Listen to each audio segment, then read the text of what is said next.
Good evening again, everyone. Nice to see you again. To hear the Smetana trio tonight. In researching this, I found so much material that I found myself just cutting and cutting and cutting. So I may have to gloss over some things that I wanted to talk about, but there's just so much, a wealth of material in at least the Martinu and the Smetana to talk about. The Rachmaninoff is the first thing on the program. It's not a big piece. He wrote it when he was 18 years old, still a student in the Moscow Conservatory. And it's a good piano piece. I think primarily it's a good showpiece for the piano. As far as a composition goes, it's a little weak in its development. The theme repeats itself a lot. Development is one of those things that's usually the last thing that a composer masters. But at 18 years old, he was very talented, but still he was 18 years old. He had a lot of music ahead of him to write. The family moved in 1918 to New York after the Russian Revolution. Does anyone know where he's buried? Yes. Also in New York. It says Valhalla. Valhalla. Yeah, it's right. Yeah, it's right next to Sleepy Hollow. Anybody in Sleepy Hollow? Right. Yep. Just east of the old Tappan Zee Bridge. Anyhow, this is Rachmaninoff, about 18 years old when he composed it. That's his cousin next to him. It was first performed in January of that year, 1918, with him playing the piano part. And he was greatly influenced by the Tchaikovsky piano trio in A minor. The Tchaikovsky was written for Tchaikovsky's mentor and teacher, Anton Rubinstein. By this time, at 18 years old, he had already composed his first piano concerto. And let's listen to the beginning of this. This is the primary theme here. It repeats, then comes down, down, down, and then starts to repeat again. So let's just listen to the main theme.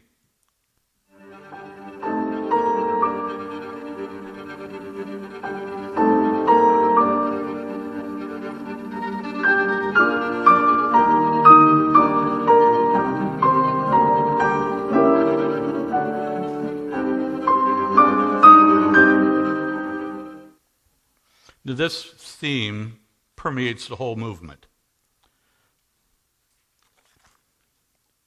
And you hear the repetition, here, here, here, and then it repeats down. So you'll hear those themes the whole way through. And then we have a contrasting theme in the middle.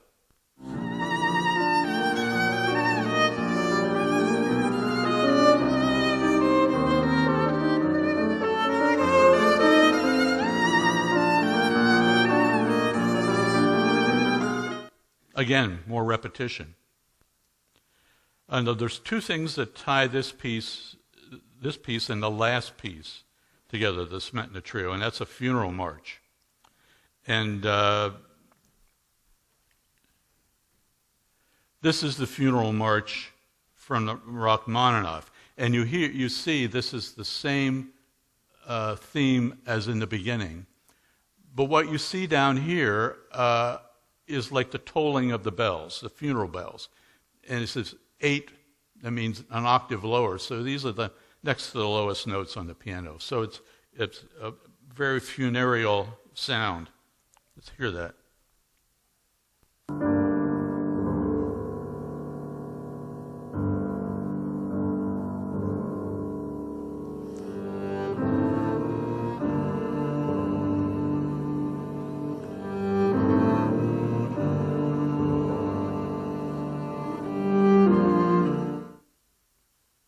And the movement dies away as if a funeral procession is moving past you into the distance.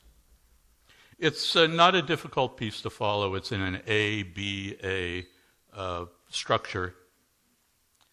But I have to move on. Sorry, I'd like to spend more time, but we have to go to Boleslav Martinu. I think he is one of the most unjustly neglected composers of the 20th century. He was extremely prolific. He wrote over 400 works in all, 6 symphonies, which were written in the United States, by the way, 5 piano concertos, 15 operas, 14 ballet scores, and a large body of other works. And that large body of works worked against him to a degree. There were some critics that said he composed too much too fast, and that it certainly probably suffered in the quality, but it didn't. I think, as I said, I think he's a wonderfully inventive composer. He escaped the Nazis and reached the United States in 1941, and when they first got to New York, they stayed in the Great Northern Hotel on 57th Street, not far from Carnegie Hall. At that time, you can see it was owned by Jack Dempsey. Jack Dempsey? Yeah, okay, good. He found he was not able to compose in the middle of noisy Manhattan, so they moved out into Queens in a quiet neighborhood, and he would take long walks at night and compose his scores in his head on his walks. David Diamond, the American composer, said he was astonished how Martinu could just go out and walk and compose and structure a whole symphonic work on a walk. And on several occasions, he'd be out walking and composing, and he'd zone out, and he'd get lost. He didn't know where he was. He'd have to call somebody and tell him to come pick him up and take him home. All his symphonies were composed in the United States, all 6 of them, and 3 of the 5 piano concertos. In 1946, he was teaching at Tanglewood. 1948, he became a professor at Princeton University. In 1955, he moved to Philadelphia to lecture at the Curtis Institute. And he died in Switzerland in 1959. The 3rd piano trio, which we'll hear tonight, was given its initial performance in New York City by the Manus Trio in February of 1952. And a reading from the New York Times, the critics said, aside from a few energetic passages and passing dissonances, it contains little to disturb the listener. He added a liberal dash of saccharine melody of old world flavor to make up, perhaps, for the lack of themes, and presented us with a piece that was almost cynical in its inconsequence. One expects better of Martinu. That was a little harsh, I think. But one thing I want you to listen for, and I'll play you an example, and listen for through the whole work, is his penchant for alternating between major and minor chords, and sometimes major and minor chords together.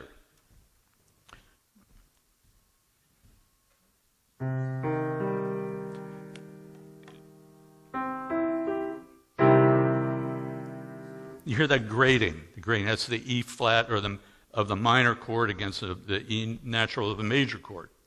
So let's listen to the very beginning. E, C, that's an D sharp, E flat. So it's just alternating, major, minor, major, minor, major, minor. So here's the beginning of that.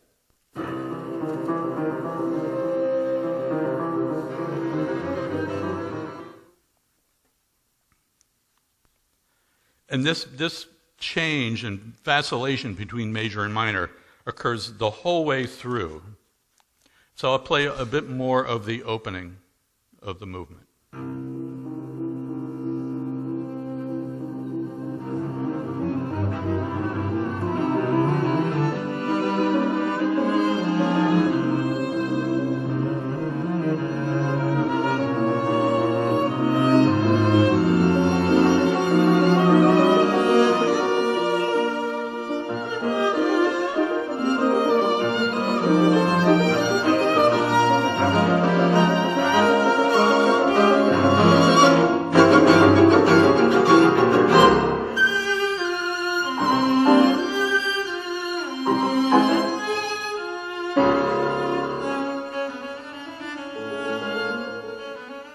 Now here is one of those, quote, saccharine melodies that the reviewer complained about.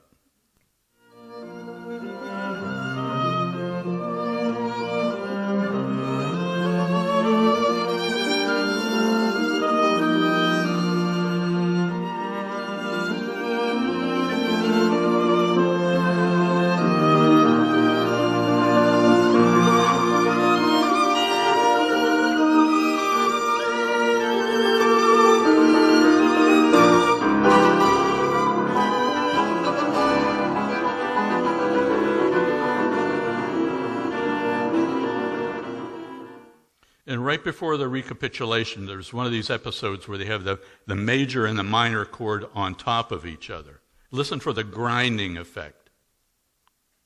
You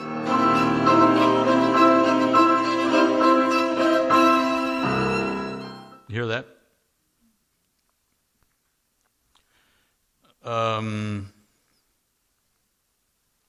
Then the recapitulation.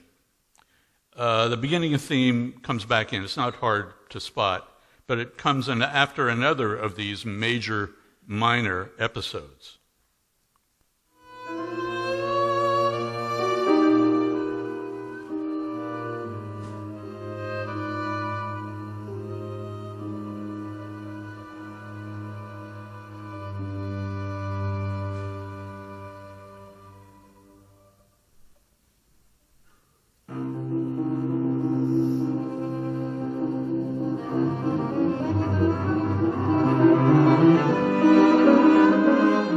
So now we're right back to the beginning. That's the recapitulation, and he ends with a nice major.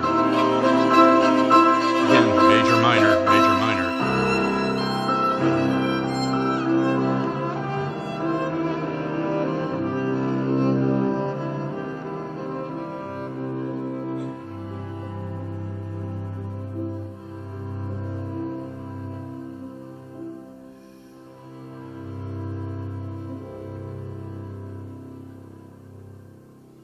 I'm going to skip over the second movement, but there's so much wonderful music contained in that, and skip to the last movement.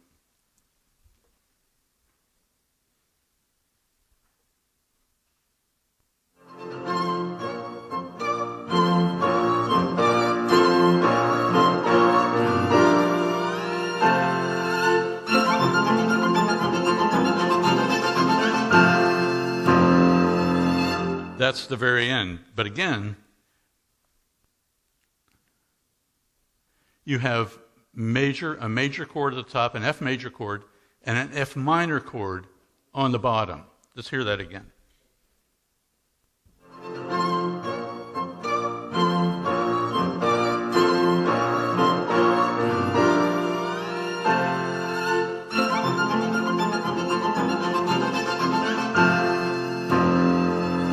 It's a very unique sound, and he was very fond of that. The first symphony starts out with clashing major minor chords. So if you like what you hear tonight, I really hope you maybe look up some more of Martinou's music. There's a lot of it available on YouTube. All the symphonies are there, the piano concertos. So I think it would be really worth your while. So I think we'll move on to Smetana now, because there's a lot to talk about in this trio. I'll get the jokes out of the way first. Smetana means sour cream in Russian. He's regarded as the father of Czech music, internationally known for his opera The Bartered Bride and for the symphonic cycle Ma Vlast. The Moldau, everybody knows the Moldau, that comes from Ma Vlast. And he looks particularly sad here. He has every right to be. He did not live a very happy life. He was a gifted pianist at a young age, gave his first performance at age 6, and he went to Prague at age 15 to study at the Prague Academic Grammar School, but he spent his time going to concerts and flunked out. And his father came and grabbed him, took him out of Prague. he had a cousin that offered to supervise his schooling in another town, and he stayed there until he completed that schooling. In 1943, he moved back to Prague, to the Prague Music Institute, and started composition lessons. And during this time, he was introduced to both Liszt and Berlioz.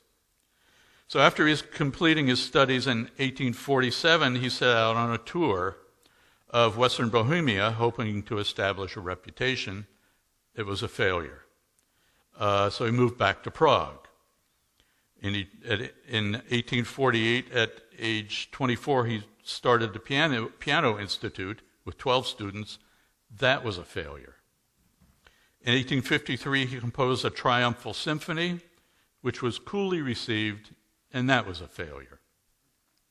Between 1854 and 1856, he suffered a series of personal blows. In 1854, his second daughter, Gabriela, died of tuberculosis. A year later, his eldest daughter, Bedřiška, who at the age of 4 died with scarlet fever. This piano trio was dedicated to her memory. It was premiered in Prague in 1855. According to the composer, it was received harshly, although Liszt did praise it. It gets worse. Just after Bedřiška's death, a fourth daughter, who had been born, but she too died in 1856. And by this time, his wife was diagnosed with tuberculosis. His failures in Prague disillusioned him greatly toward that city, and he heard from a friend of his that there were opportunities in Sweden.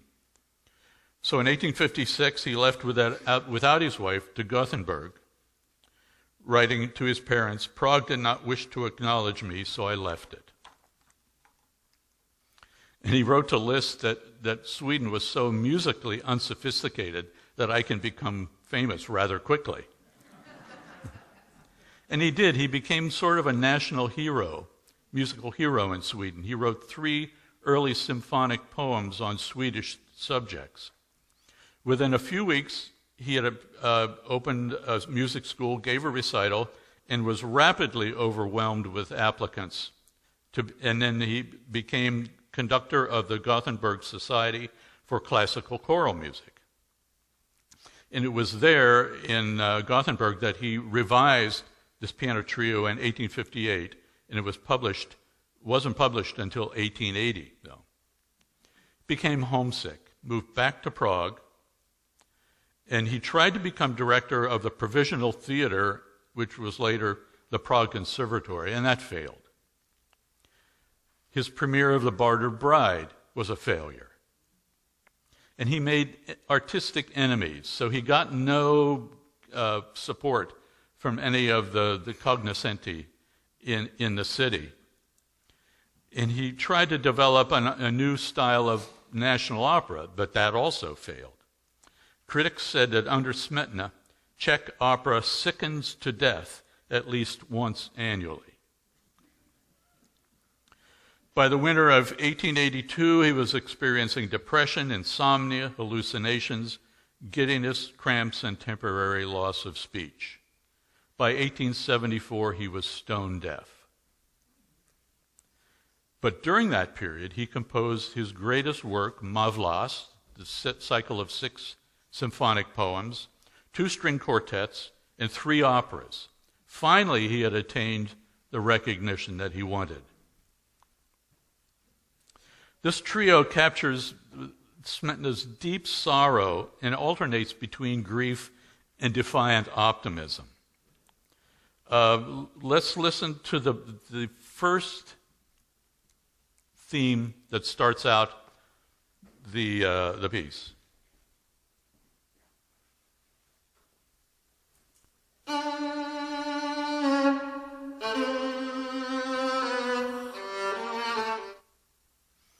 So you hear that downward chromatic scale. That has been used many times throughout the centuries as to indicate grief, sorrow, crying. And a couple of the most famous uses of that come from Purcell. When I am laid in earth from Dido and Aeneas, and from the Bach B minor Mass, the Crucifixus. So let's listen to those.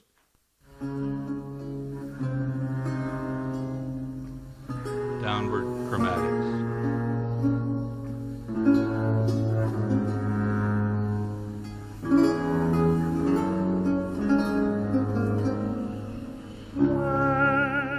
And the Bach Crucifixus.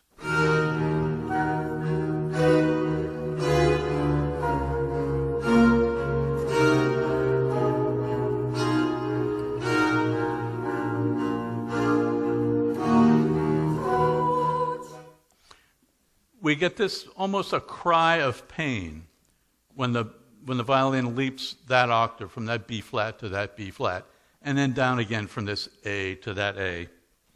And all the ideas for the whole movement are contained in these bars. So let's listen to those 7 measures.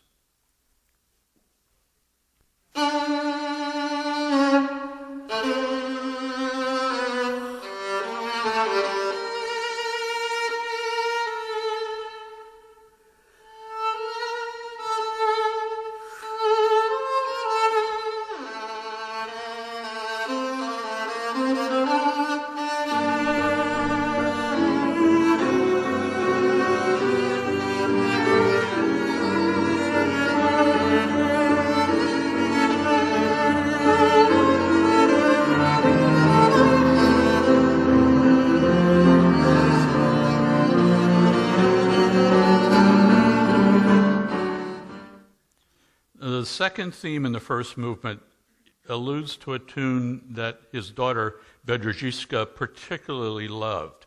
So let's hear that. But listen to the preface of the downward chromatic scales again.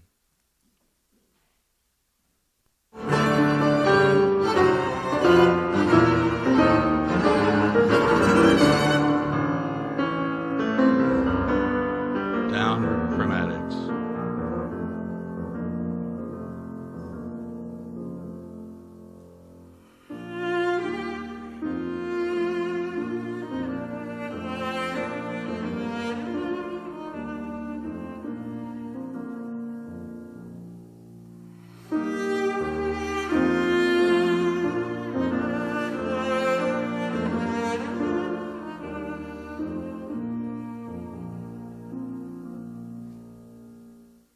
There's a magical moment in this movement that happens very quickly, but it really caught my ear when I heard it the first time.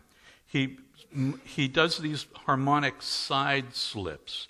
He has a major chord followed by a minor chord, and he uses that to go to a whole new key, and it's modulating up by half steps.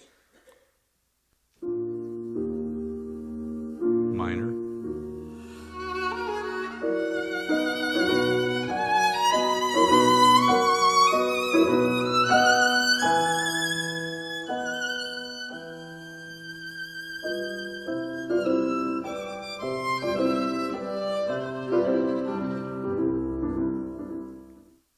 Happens twice. He goes from B flat to B to C. That's half steps up. And you can hear the joy in the violin as it goes way up high. And it's only fitting, I think, that he reverses his downward trend with an upward trend because of his love for his daughter and her love for this melody. Now, this is followed by a very energetic passage that culminates with a very pained violin cadenza.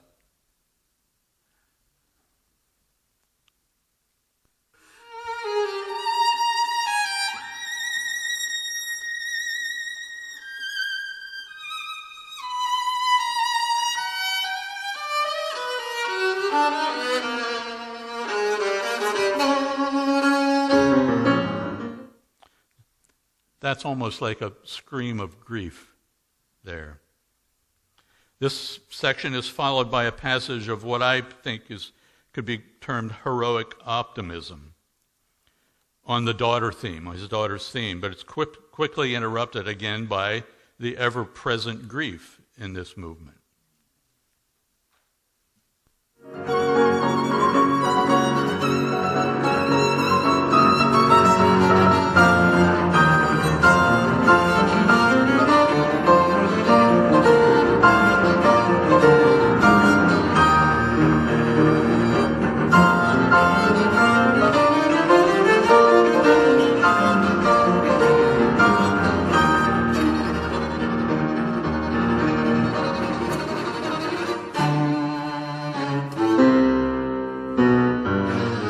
Back to the opening theme.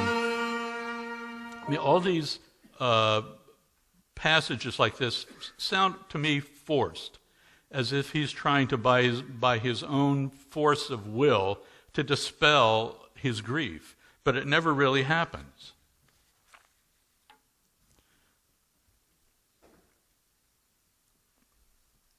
There's another passage similar to this where he reverses the down chromatic scale and goes up with 14 bars of nothing but pounding on A major.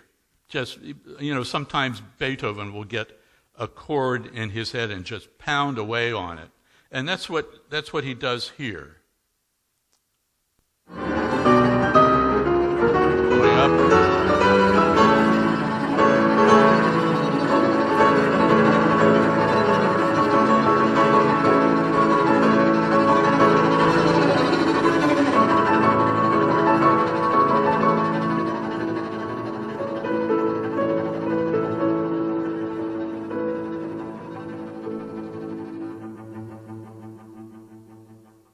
Now, it was said that he was a very good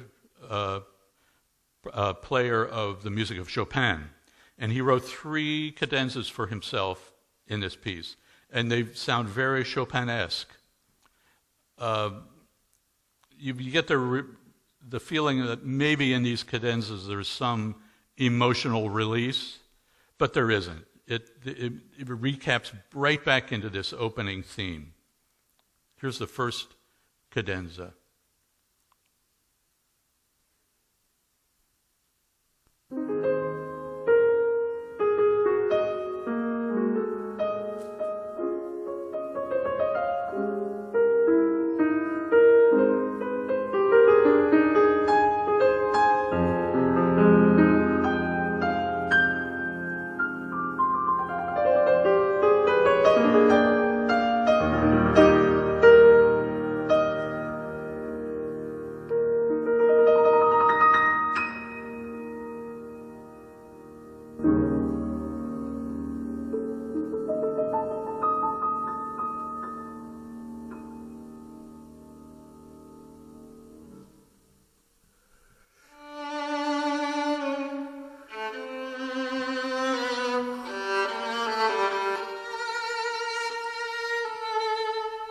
You see how this opening theme just permeates the whole movement. He can't get away from the grief of those bars. And the movement ends as you might expect. Big downward chromatic scales before the final chords.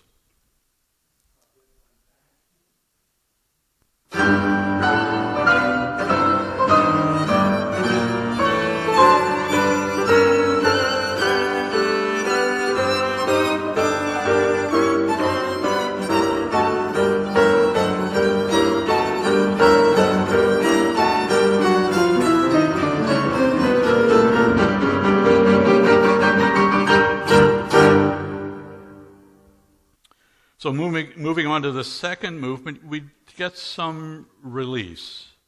It's still in the minor key, but there's nothing that threatens us with the angst of the first movement. And it's essentially a scherzo with 2 interludes.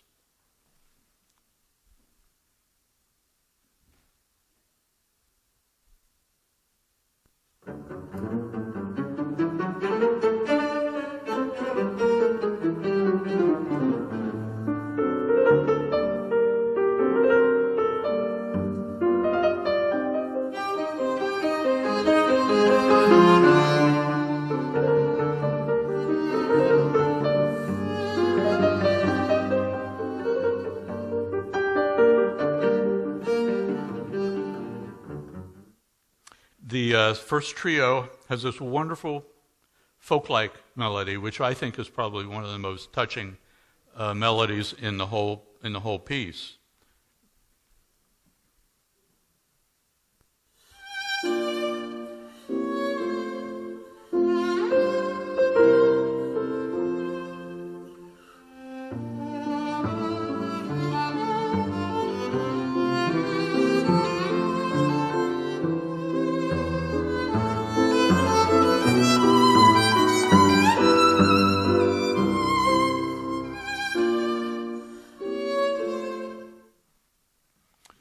Grief is not far away, though. There's a little section in the middle that he starts a downward chromatic scale, but then it's like he says, oh, no, stop that. It's like bad thoughts intruding on his mind, and he cuts it off and goes on with the theme that he has in mind.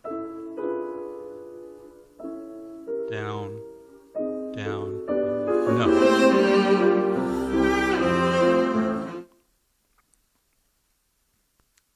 The main theme comes back at the end, and it ends without a fuss, complete with an amen. See if you can hear the amen.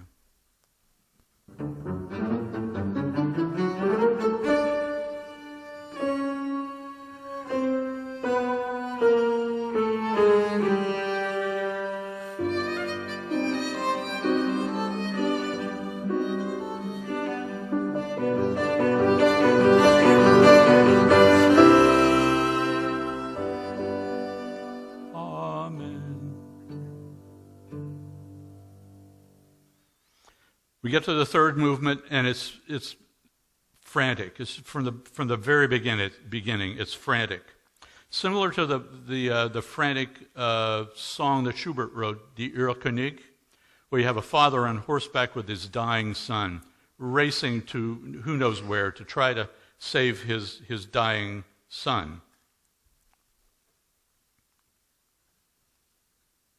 And so listen to there's also in this a downward chromatic scale at the very beginning. It happens right here in the second part of the lower part of the violin.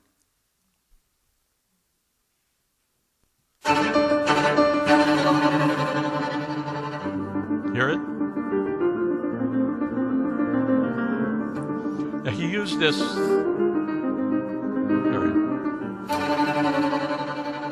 it is again. This was from an earlier composition, his piano sonata.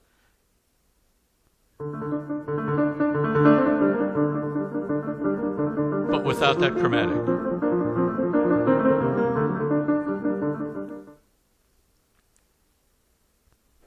So the whole movement goes back and forth between agitation and sentimentality until we get to the end, the funeral march.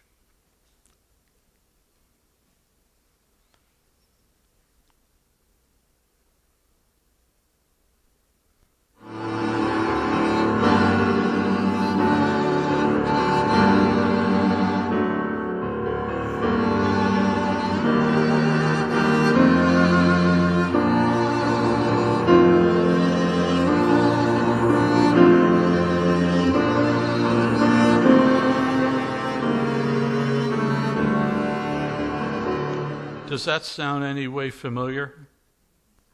It's the very beginning. Let's listen to this again.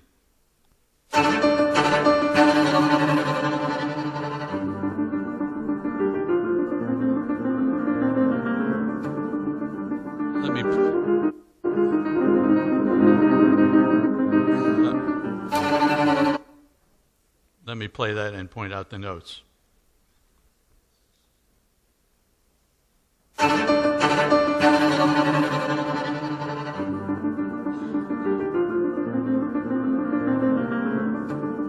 So the funeral march is based on that opening theme.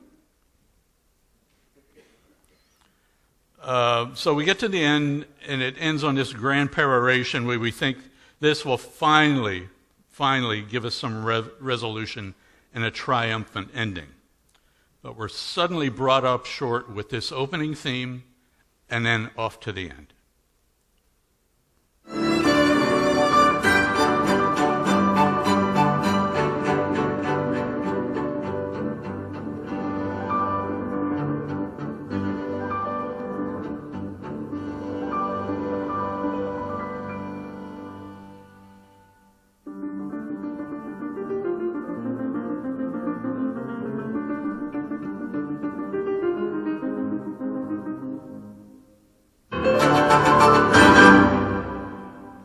So there's an awful lot in this piece. The more you look, I believe, the more you find. So I hope this in some way enlightens your enjoyment of this program, especially the Smetana. So thank you for coming.